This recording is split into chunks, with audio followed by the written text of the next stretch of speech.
የፓርላማው የመጨረሻው ዘመን የመጨረሻው ቀን ወይም የመጨረሻው ዘመን ፕሮግራም ነበር የነበረው። ያ ፕሮግራም በጠቅላይ ሚኒስትሩ ጥያቄና መልስ የእቅድ አፈጻጸም እና የአመታዊ በጀት የ2019ን አጽድቆ ፓርላማው ተበትኗል። ወይም ደግሞ የዛሬ የመጨረሻው ቀን ነው መታሰብ ይችላል። ስለዚህ በፓርላማ ቆይታ ላደረጋችሁ ሰዎች ያው እንግዲህ ብዙ አፕ ኤንድ ዳውኖች ነበሩት። የፓርላማ ቆይታ ላደረጋችሁ፣ ሀሳብም ለሰጣችሁ፣ መረጃም ከፓርላማ ሆናችሁ ስትሰጡ እንደነበራችሁ ሰዎችም በአዲስ ኮምፓስ ቤተሰብ ስም ማመስገን እፈልጋለሁ። ብዙ የፓርላማ አባላት ዶክመንት አዋጅ ጠይቄያቸው ወይም የጸደቁ ነገሮችን ጠይቄያቸው የማይከለክሉኝ ወይም ደግሞ ተጠቀመ እስቲ ያው ይሄን አዋጅ ብላችሁ የምትልኩልኝ የፓርላማ አባላት ነበራችሁ። የህዝብ ተወካዮች ምክር ቤት እንግዲህ አንዳንዶቻችሁ ተቀጥሎ አትቀጥሎ አላቅም፣ ግን እናንተንም እኔ ማመስገን በአዲስ ኮምፓስም ማመስገን እፈልጋለሁ። አዲስ ኮምፓስ በመረጃ እና በማስረጃ ላይ ተደግፎ ሲያቀርብ ከሚያቀርባቸው ነገሮች አንዱ በተለይ የፓርላማ አዋጆች፣ ህጎች፣ ደንቦች፣ ውሳኔዎች በጣም በጣም ወሳኝ ናቸውና ላረጋችሁ ልናመሰግናለን። ሌሎቻችሁም ሚዲያው ፕራይም ሚኒስትሩ ሲቀርቡ ወይም የሆኑ ወሳኝ ጉዳዮች ላይ ክርክር ሲደረግ የነበሩት የአብን አመራሮች፣ የኢዜማ አመራሮች፣ የሌሎች የተቃዋሚ ፓርቲ አመራሮች እናንተም በቃ ጥሩ ስራ ሰርታችኋል። ህሊናችሁ የፈቀደውን ነገር ሰርታችኋል። እሱም መመስገን አለበት ብዬ ነው የማስበው። ከዛ በተረፈ የዛሬው የጠቅላይ ሚኒስትሩ መድረክ በጣም የሚያነጋግር የሚያወያይ ነው። ብዙ ነገሮች የሚያወያዩ እንደ እቅድ ደግሞ ይዘን ነገ ከነገ ወዲያ ጠቅላይ ሚኒስትሩንም ብልጽግናንም አንገታቸው ላይ የምንቆምባቸው ነገሮች ተነስተዋል። አንገታቸው ላይ የምንቆም ስንል ይሄ እቅድ ተፈጽሟል አልተፈጸመም እያልን ማለት ነው። ምክንያቱም ከዚህ በኋላ አንዱ የምናደርገው ነገር የአዲስ ኮምፓስ እንደ አንድ የፖለቲካ ሀሳብ እንደሚያነሳል አካል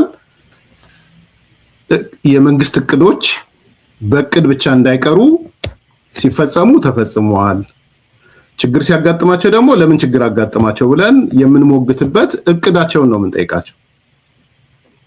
ስለዚህ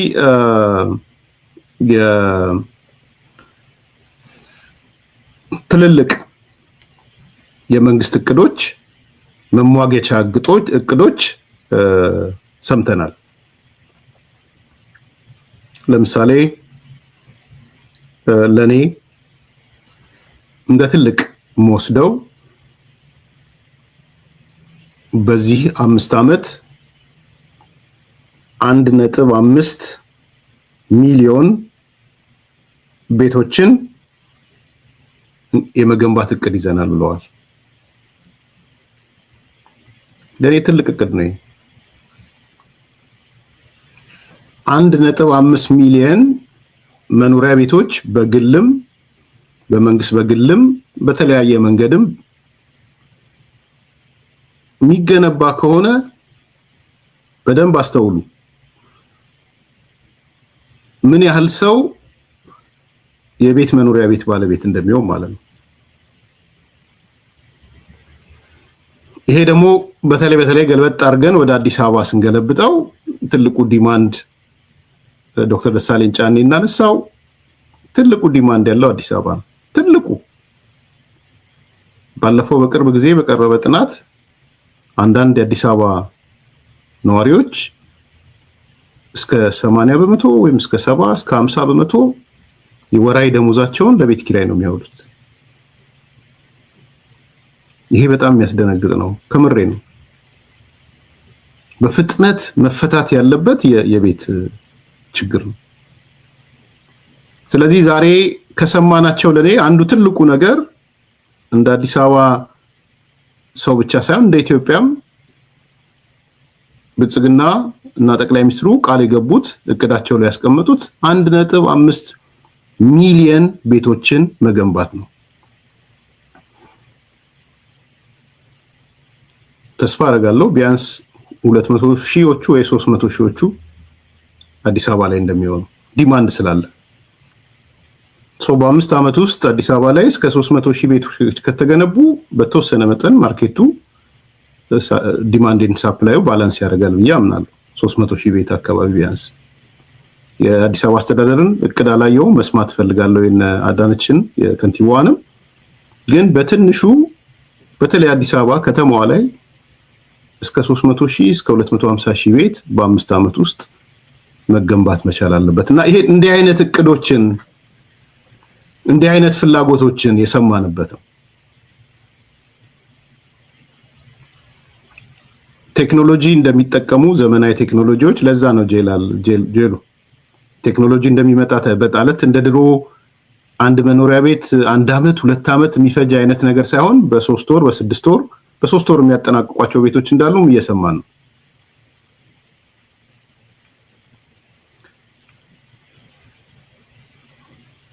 በ3 ወር ብቻ ሳይሆን በአጭር ጊዜ ውስጥ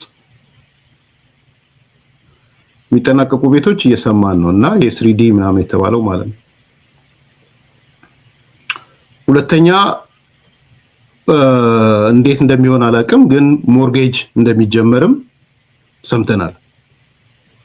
በጣም ትልቅ ነገር ነው ሞርጌጅ። ዛንትኑ ላይም የከተማ ፖሊሲው ላይ መቼለት ያወያዩዋችሁ ብዙ ሰዎች አስተያየት የሰጣችሁበት ፖሊሲው ላይ ሞርጌጅ የሞርጌጅ ስርዓትም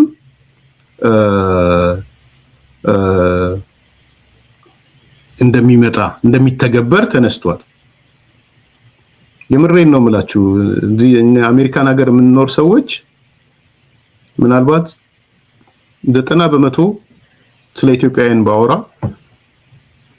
ቤት አለኝ ወይ ቤት ገዝቻለሁ ምናምን ሲላችሁ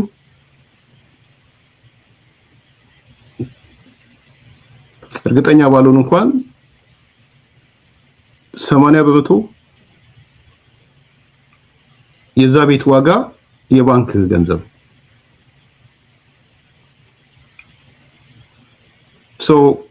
የቤት ባለቤት ነኝ አሜሪካ ቤት ገዛው ምናምን ሲል በካሽ ገዛው ካላለህ በስተቀር በዛ መልኩ ነው የሚገዛው። በብዙ ሰዎች የቤት ባለቤት ይሆናሉ እንደምታዩት። ስለዚህ የቤት ባለቤት የሆኑበት ምክንያት መንግስት ስራ እስካለህ ድረስ ገቢ እስካለ ድረስ በገቢ የሚመጥንህን ወራይ ክፍያ ይሄን ያህል መክፈል ትችላለህ ብሎ ይተምንልህና ቤት ትገዛለህ።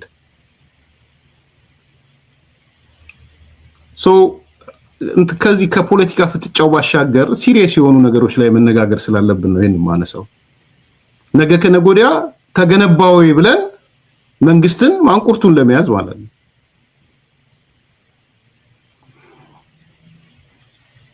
ስለዚህ የሞርጌጅ ስርዓት እንደሚጀመር ሰምተናል።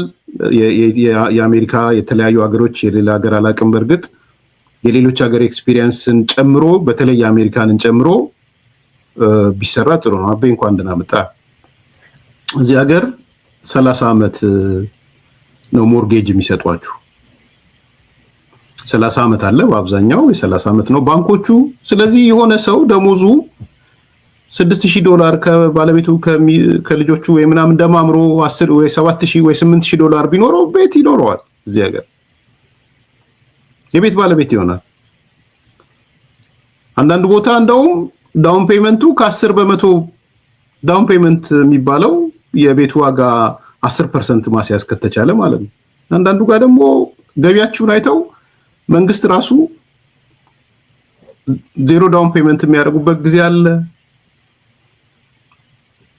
ፈርስት ሆም ባየር የሚባል ቤኔፊት አለ እዚህ ሀገር ቤት ገዢነታችሁ የመጀመሪያ ከሆነ ፈርስት ሆም ባየር ይባላል። እሱ ኢንከሬጅ ያደርጓቸዋል።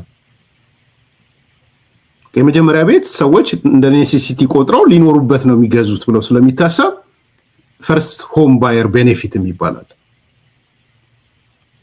ስለዚህ እንደዚህ አይነት ነገር ቀጣይ ኢትዮጵያም አዲስ አበባም የምትለወጠው በጣም እርግጠኛ ነው። በጠሽጠሽ አይደለም። በጠመንጃ አፈሙዝ አንለወጥም። በጠመንጃ ሽታ በባሩድ ሽታ አንለወጥም።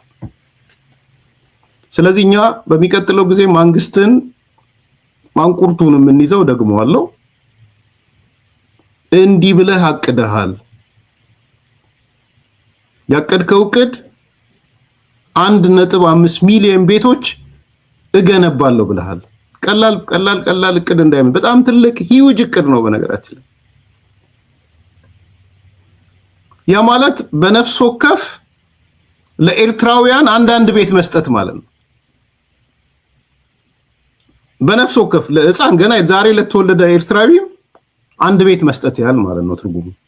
ይሄኮን ልዩነቱን እንድታዩ ትፈልጋለሁ። አንዳንዴ ኤርትራ ምናምን የሚሉ ሰዎች በነፍስ ወከፍ አሁን ኤርትራ ውስጥ ለሚኖረው ሰው አንድ ዘመናዊ ቤት ዘመናዊ ነው። በዛ ላይ ደግሞ ሻወር ያለው መጸዳጃ ቤት ያለው ምናልባት መኝታ ይኖረዋል፣ ስቱዲዮም ሊሆን ይችላል።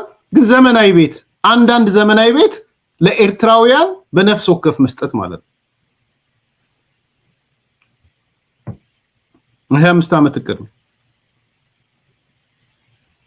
ስለዚህ እንዲህ አይነት ፕሮሚሲንግ የሆኑ ነገሮችን ሰምተናል። አንደኛው እሱ ነው። ሁለተኛ ከሰላም አንፃር ከግጭቶች አንፃር የሰማናቸው ነገሮች አሉ። የተሻሻሉ ነገሮች፣ አሁንም ችግር ያለባቸው ነገሮች ሰምተናል። ሶስተኛ የኢኮኖሚ እንቅስቃሴዎች ሰምተናል። ጂዲፒውንም ኢምፖርት ኤክስፖርቱንም ሬሚታንሱን እነዚህን ሁሉ ሰምተናል። ተስፋ የሚሰጡ ነገሮች ሰምተናል። ከኢኮኖሚ አንፃር የሰማናቸው ነገሮች ጥሩ ናቸው። አራተኛ ዲሞክራታይዜሽን የሰማነው ከዲሞክራታይዜሽን እና የሀገሪቷን ችግሮች ከመፍታት አንፃር ሀገራዊ ምክክር ኮሚሽኑን የፓርላማው ምን አይነት ባህሪ ሊኖረው እንደሚችል ለተነሳው 80% ገዢው ፓርቲ ሌሎቹ የተቀላቀሉበት ምናልባት አስፈጻሚው እነዛን ነገሮች ሰምተናል። ሌላ ቴክኖሎጂ ሰምተናል። ዘመኑ እየተለወጠ ስለሄደ የኢትዮጵያም ነባራዊ ሁኔታ ሳይወድ በግድ መቀየር አለበት።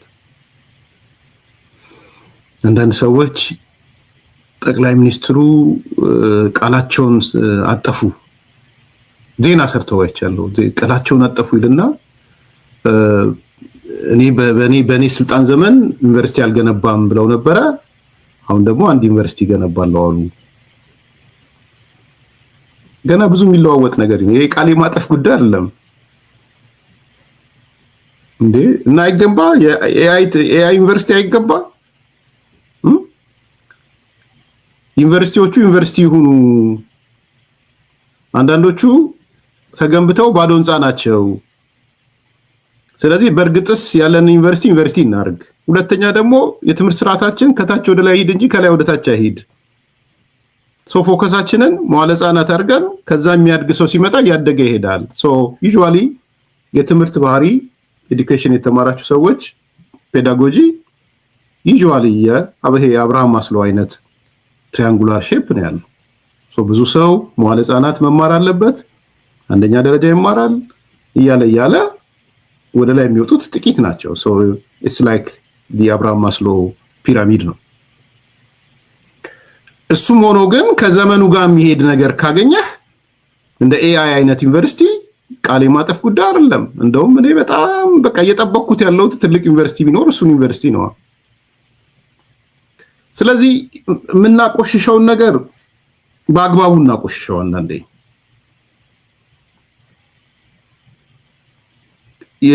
ማለት የምንቃወመውን ነገር አሚን እኔ እንዳልኩት ነው አሁን የያዝኩት አቋም አዲስ ኮምፓስ ነው አዲስ እይታ ነው ማንንም ምንም ቢል ማለት ሶ ፖዚቲቭ ነገሮች እንደ አንድ ፖለቲከኛ እና ሚዲያ ላይ እንደቆየ ሰው ማያቸው ፖዚቲቭ ነገሮች ካሉ እነሱ ነገሮች ጎልተው እንዲወጡ ነው የምሰራው ጋዜጠኛ አይደለሁም አንድ ወዳጄ ኤርሚያስ ጋዜጠኛም ነህ ፖለቲከኛም ነህ ብሎ ጽፎ አይቻለሁ አንብቤው ቴንክ ዩ ስለጻፍከው ነገር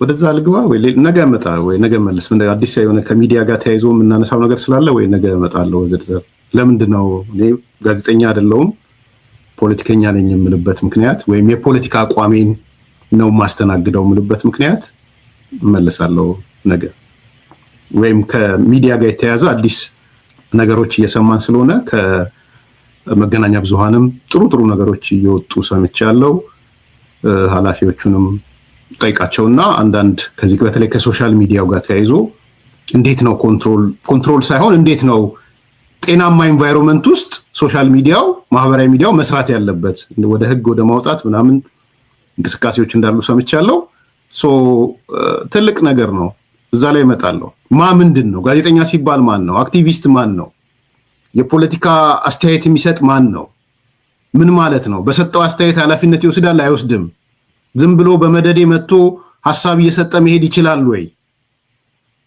በጣም ወሳኝ ጥያቄ ዴሞክራታይዜሽን ላይ ወሳኝ ጥያቄዎች ናቸው የአርሲው ኬዝ ብዙ ነገር አስተምሮናል በነገራችን ላይ መለስበታል ብዙ ነገር ሶሻል ሚዲያውና አዲስ አበባ ተቀምጠው ዛሬም ተነስቷል ምን አይነት አገሩን ሊበጠብጡ እንደነበረ ነገ ከነጎዲያም እንደሱ አይነት ነገር ቢከሰት ኃላፊነት መውሰድ አለባቸው በተለይ ፐብሊክ ፊገር የሚባሉ ሰዎች ፐብሊክ የተባልክበት ምክንያት ኃላፊነት እንድትወስድ ተፈልጎ ነው መውሰድ አለበት በምትሰጠው አስተያየት አንተ በመታረገው ነገር ማህበረሰብ ላይ ተጽዕኖ የሚያሳድር ከሆነ ሪስፖንሲብል ትሆናለህ የትም ሀገር ሪስፖንሲቢሊቲ አለ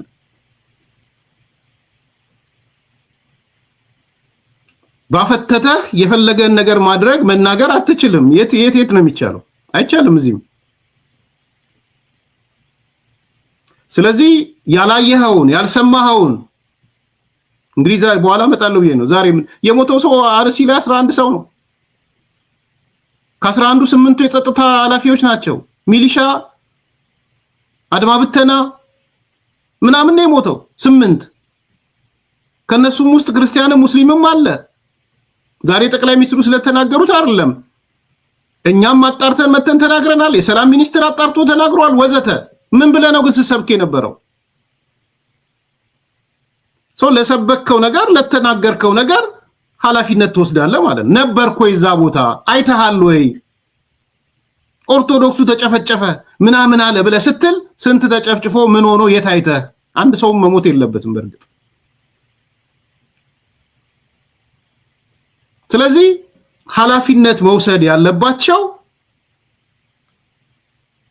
አካላቶች አሉ እነዚህ አካላቶች ካፌ ቁጭ ብሎ አለቀልን ብሎ እየጻፈ አይደለም አይችልም እንደሱ የትም ሀገር አይቻልም ማለት ቢያንስ እንደ ዴሞክራሲ ያለበት የሚባል ሀገር እንኳን ያልተፈጠረ ነገር ተፈጠረ ብለ ማለት አትችልም ስለዚህ ከዴሞክራሲ አንፃር ከምንም አንፃር ምናልባት ሰሞኑን መለስበታለው ብሔራዊ መገናኛ ብዙሃን ያደረጉት ውይይትንም እነ ወይዘሮ ሃይማኖትንም አይቻታለው እነ ብሩክንም አይቻለው አሁን ዛሬ ደግሞ እነ ጌታቸው ረዳን አይቻለው እነ ጌታቸው ረዳ አይ ቲንክ የትግራይ የአክቲቪስቶች ዩቲዩቦች እነ ሚዲያዎች እነ ዳዊት ከበደን ጨምሮ ሚናቹ ምንድነው የዩቲዩቦቹ የአክቲቪስቶቹ የእንትኖቹ ሚና ከትግራይ አንፃር መሰለኝ የሰበሰቧቸው የነ ዘሪሁን ተሾመ ድርጅት ጋር በጋራ ተባብረው ነው ያም ሆነ ግን እሱም ላይ የሚዲያ ሮል ነው የተነሳው ዛሬ አንዱ አነጋጋሪ ነገር ጌታቸው ረዳ ያነሳው ነው ግን ስለተደጋገመ ሌላ ጊዜ ላምጣው ብዬ ነው ጌታቸውንም ፕላስ መድረኩንም ማለት ነው ስለዚህ በጥቅሉ ያለው ነገር ይሄ ነው። ወደ ዋናው ነጥብ ከመግባቴ በፊት ሃይላይት ልስጣችሁ ብዬ ነው። ከዛ የሚያስቁኝ ሰዎች ግን ሁሌም ማንሳት ፈልጋለሁ። በጣም ይገርሙኝ ሰዎች አሉ። አሁን አንደኛው ምን ብሎ ሲጽፍ አየሁት? ትልቁ ሚስጥር የነገርኳችሁ ሚስጥር ተጋለጠ ይላል። ርዕሱም ራሱ የሚዲያ ሰዎች ነው ነገራችሁ። እዚህ ዋሽንግተን ዲሲ ምናምን ያሉ ተጋለጠ። ብልጽግና 15% ለተቋሚዎች ምንጭ ጠቅሰማ ታስተላለፈ እሱ ላይ ነው የምንመጣበት። አሁን ኃላፊነት ትወስዳለህ ለምንጩ ማለት ነው። ባለ ምንጩ ኃላፊነት ይወስዳል። እንመጣለን። ግድ የለም ጥሩ ሐሳብ። ምንጭ ጠቅሰህ ስትለኝ ልንገርህ እስቲ። አሁን እርሻው 75 ፋሲሌን ያለ ምን ምንጭ ማድረግ ትችላለህ? አርበኛ በሉኝ ስለሚል ምንጭ ማድረግ ትችላለህ? እነዚህ ዲሲ ምናምን ያሉ ዲያቆናትን ምንጭ ማድረግ ትችላለህ? የሚዲያ የተቆጣጠሩ ምሳሌ ልስጥ ብዬ ነው። ማዛ መሐመድን እና በሷ ዙሪያ ያሉትን 12 ሚዲያዎች ምንጭ ማድረግ ትችላለህ? ዩጋንዳ ያሉትን ከራሳቸው ጋር የተጣሉ ሰዎች ምንጭ ማድረግ ትችላለህ? አየን። ለዚህ ነው ምንጭም ሲባል ምንጮቹ በህጋዊ ተጠያቂነት ያላቸው። እሱንም ነው አብሮ መታየት ያለበት። በህጋዊ መንገድ የተመዘገቡ 70 ምናምን ለምሳሌ ማህበራዊ ድረገጾች ሌጋሊ ተመዝግበዋል። 70 ምናምን እንደሰማሁት እመጣበታለሁ። ግን ጥሩ ጥያቄ ነው። ከነዛ በህጋዊ መንገድ ለምሳሌ ዳዊት ከበደን እኔ ምንጭ አድርጌ ብጠቅሰው ዳዊት ከበደ ስለተመዘገበ አውራምባ ታይምስ እሱም ኃላፊነት ይወስዳል ማለት ነው። ተረዳኝ። ሰው በሱ መልኩ የሚሄዱ ነገሮች ይኖራሉ። ግን ብድግ ብለህ ፋሲልን ካረከው እና ተጨፈጨፉ ሲልህ መተህ ተጨፈጨፉ ጥቁር ልበሱ ካልክ የማን ኤጀንት ነው ማለት ነው? በራሱ መቅረብ ስልክ ነው ወይ? ነገ ከነገ ወዲያ እኮ ወደሱ ነው የሚሄደው። አገር ቤት ቁጭ ብሎ ሁከት መንግስት ገልብጡ የሚል ሚዲያ ላይ ሄደህ አገር ቤት ሆነ ማንንም ሙርሙን ትችላለህ ወይ? መብት ነው ወይ? መንግስትን በኃይል ገለብጣለው በጠመንጃ ገለብጣለው የሚል አካል የተቆጣጠረው ሚዲያና ፕሮፓጋንዳ መቅረብ አትችልም። ይሄ ነፃነት አይደለም። በነገራችን እዚህ ሀገርም የትጥቅ ተኮር ነኝ የትጥቅ ትግል ደግፋለሁ ብለህ በግለሰብ ደረጃም በሚዲያ ደረጃም አትችልም። አሜሪካን ሀገር አትችልም። ሚዲያ ህጉ ስትመዘገብ ፕራይቬት ቢዝነሱን ስትመዘገብ ኤንጂኦም ሆነ ስትመዘገብ አንዱ የሚጠየቀው ፐርፐዝ ነው የሚጠየቀው የተመዘገብክበት ዓላማ። እዛ ዓላማ ላይ ትጥቅ ትግል ለመደገፍ ምናምን ብትል አይደለም እሱ አሳይለም አታገኝም ልንገር። ስለዚህ አሜሪካን ያለ ህግ ኢትዮጵያም ይሰራል። እንነጋገርበታለን ግን በዝርዝር በሚቀጥለው ዓመት 2019 አይ ቲንክ መስመር የመያዝ ያለባቸው ነገሮች አሉ ብዬ አምናለሁ።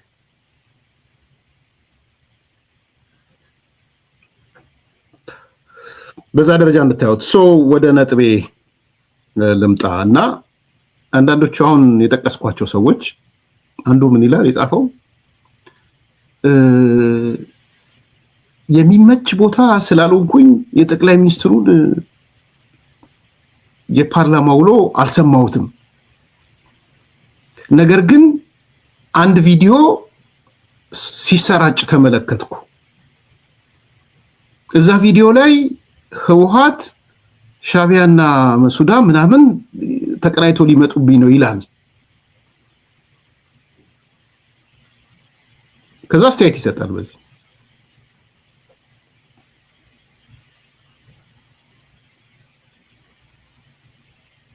ተመልከቱ።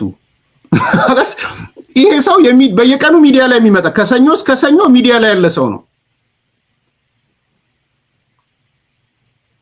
ግን የሚመች ስላልሆነ ጠቅላይ ሚኒስትሩን አላየሁትም ብሎ አንዷት የተቆረጠች ላይ አስተያየት ሊሰጥ መጣ። ለምን መሰላችሁ? ይሄ ሰው ይሄን መሰል ማት ስላሉ ትሬንዱ ይሄ ስለሆነ ነው ባይዘው አቶ ልደቱ የተከለው ትሬንድ በጣም መጥፎ ትሬንድ ይሄ ነው። ኦፍ ኮርስ ጠፍቷል። አሁን የት እንደገባ አላውቅም። አቶ ልደቱ የት ነው ያለው? ጠቁሙኝ። በነገራችን ፈልጌ ያጣሁት ለነዚህ ሰዎች ጠቅላይ ሚኒስትሩን መስማት ሰማው ብሎ መናገር ያሳፍራቸዋል።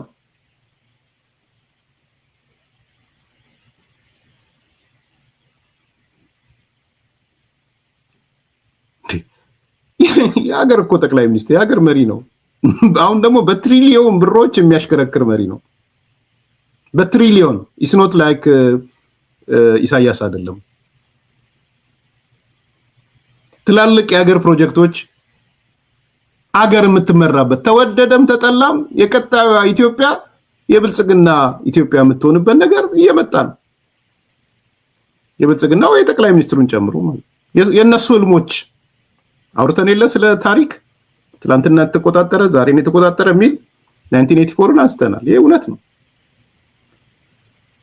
ስለነሱ ሳታወራ ጠቅላይ ሚኒስትሩ አሁን ወጥቶ ጠቅላይ ሚኒስትሩን ሰማሁት ፕሮግራሙን ይሄ ልክ አይደለም ይሄ ነው ብሎ መናገር እንደ ውርደት ቆጠረው።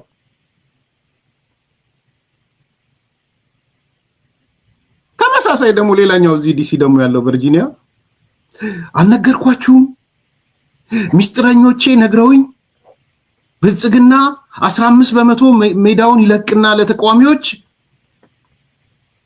85% ይቆጣጠረዋል። ይሄ ገና ምርጫው ከመካሄዱ በፊት ነው የሰማሁት።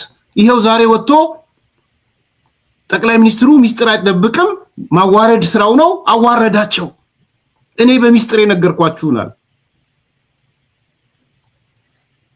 አንደኛ ሚስጥር አይደለም ይሄ ከምር ሚስጥር አይደለም። እንደውም እንከራከረው እኔ ፕሮግራም እኮ ሰርቻለሁ 15% አይበቃም በጣም እንደውም ገዢው ፓርቲ አሁን ባለው ፖለቲካ ሁኔታ ስለሚታወቅ 25% ይልቀቅ ነው እኮ ያልኩት እኔ ኖት ኦንሊ 15 25 ይልቀቅ 2/3ኛውን ያዝ 2/3ኛው ይበቃዋል 66% ይበቃዋል። ታስታውሳላችሁ አዲስ ኮምፓስ ይሄ ያሸንፋል ውስጥ መግባት አልፈልግም ግን በቃ ቢያንስ 1/3 of the parliament member ቃል ወዳደርም ብሎ ይበላቸው። ተቃዋሚዎቹ እርስ በራስ ይወዳደሩ። ዘንድሮ እሱን ካዩ በሚቀጥለው ይዘጋጃሉ። በነገራችን 25% ከፓርላማ የሚለቀቅ ወንበር ካለ 25 ሲደመር የትግራዩ 38 አለ ደምሩት እዛ ላይ ከዛ በኋላ ፓርላማ ላይ ተቃዋሚዎቹ እርስ በራስ ተወዳድረው ይመጣሉ።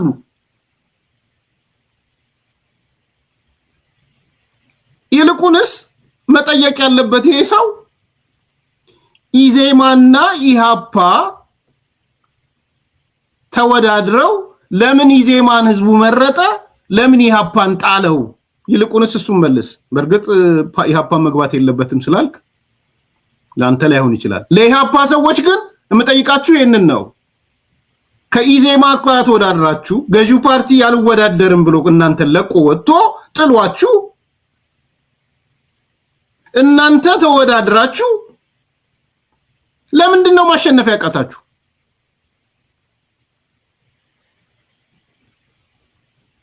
መልሱ። ይልቁንስ ይሄንን ከአብን ጋር ተወዳድራችኋል አይደል?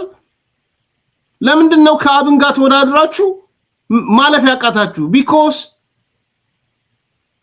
ብልጽግናን ብንቀንሰው ከኢሃፓ ከእናት ፓርቲ ከምናምን በላይ የህዝቡ ኢዜማን ይደግፋል ማለት ነው። አብንን ይደግፋል ማለት ነው።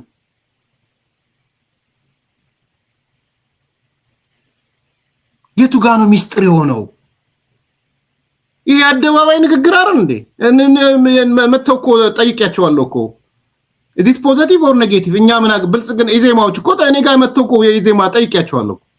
እና ገዢው ፓርቲ ምን የሚበል ሚና ቢወዳደር ሰየው ባይወዳደር የራሱ ጉዳይ። እኛ ያለን እንወዳደራለን። ከለቀቀም ጥሩ። እና አንዳንድ ጊዜ ከዛ ትንሽ ቆይና ወረድ ብሎ ሙሉን አብይን መስማት ግን ይደክማል። ረግዴላችሁም ፖለቲካ እንደሷል በቃ አልፎበታል። ይሄ ፖለቲካ የምድሬን ነው የምለው አልፎበታል። እንኳን የአገርን የሚሰብርና የሚሰራ ብትወደውም ብትጠላው ሜክ ኤንድ ብሬክ የሆነ ፓርቲ ሜክ ኤንድ ብሬክ የሆነ ፕራይም ሚኒስተር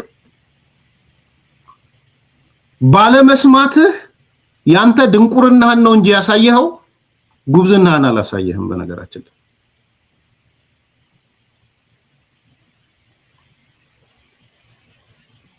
ምኑን ነው የምትቃወመው ታዲያ? ወይስ ብሰማው ያሳምነኛል ነው? ከሚያሳምነኝ እንዳያሳምነኝ ጆሮዬን ልድፈነው ነው?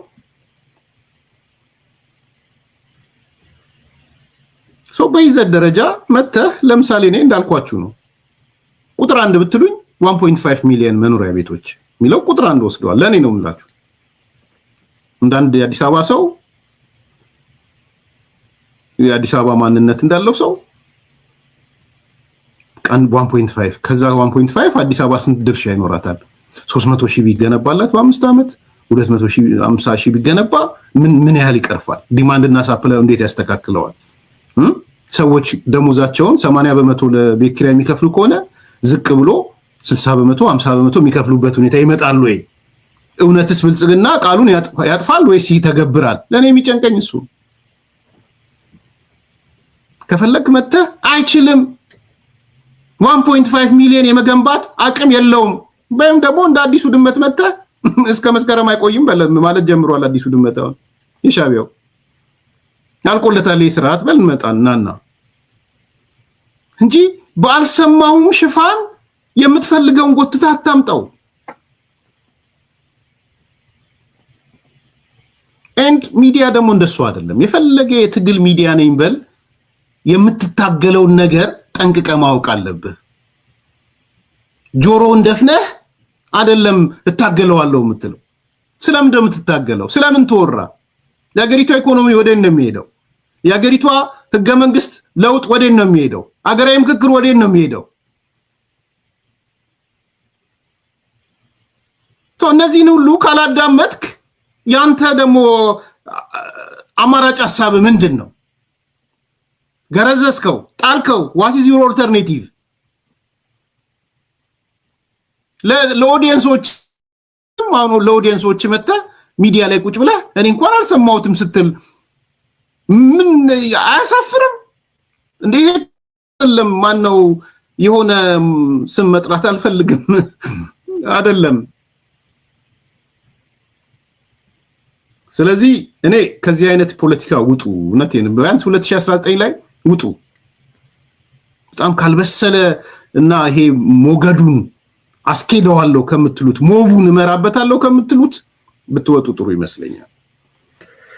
በጥቅሉ ይሄ ነው። ከዛ እንግዲህ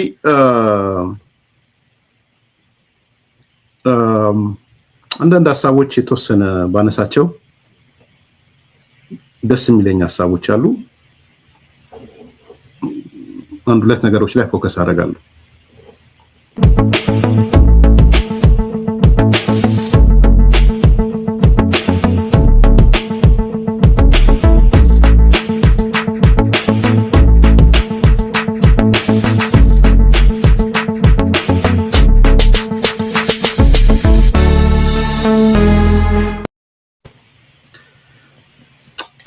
አንደኛው አስተያየት ልሰጥበት የፈለኩት ከምርጫው ጋር ተያይዞ ያለው ጉዳይ ላይ አንደኛው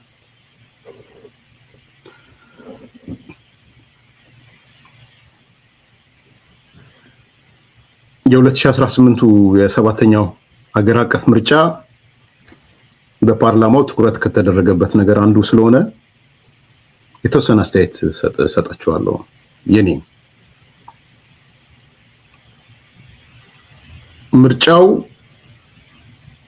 የምርጫው ድባብ እና ቅድም የተነሳው የ85% የሚባለው ማለት ነው። ከዛ በፊት ምናልባት የተወሰነ ድምጹን እንስማና ወደዛ እንሄዳለን።